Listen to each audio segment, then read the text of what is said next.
Ang tatlong lihim kung bakit ang mga masisipag ay madalas nananatiling mahirap. Isang malaking kasinungalingan na ang pagiging masipag lang ang susi sa tagumpay. Gising ka bago sumikat ang araw at pag-uwi mo, pagod na pagod ka pero wala pa rin ipon.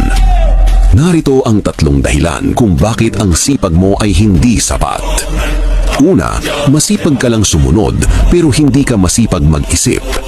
Inuubos mo ang buong lakas mo sa pagtupad ng pangarap ng ibang tao habang ang sarili mong mga plano ay nakatambak lang at inaalikabok.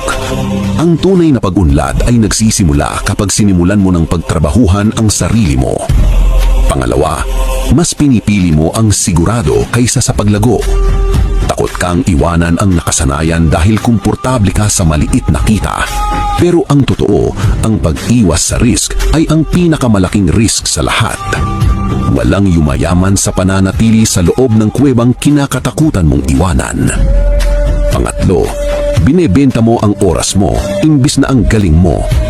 Ang oras ay limitado pero ang kakayahan ay pwedeng palawakin. Kung hindi ka mag-aaral ng mga bagong kasanayan habang buhay kang magiging alipin ng orasan. Hindi ka yayaman sa dami ng oras na iginugugol mo, kundi sa halaga na naibibigay mo. Hindi sapat ang magbagod para yumaman. Dapat maging matalino ka sa bawat patak ng pawis mo. Ang asno ay masisipag din, pero hinding-hindi siyang magiging hari ng kagubatan. Huwag ka lang basta mapagod. Siguraduhin mong may nararating ka.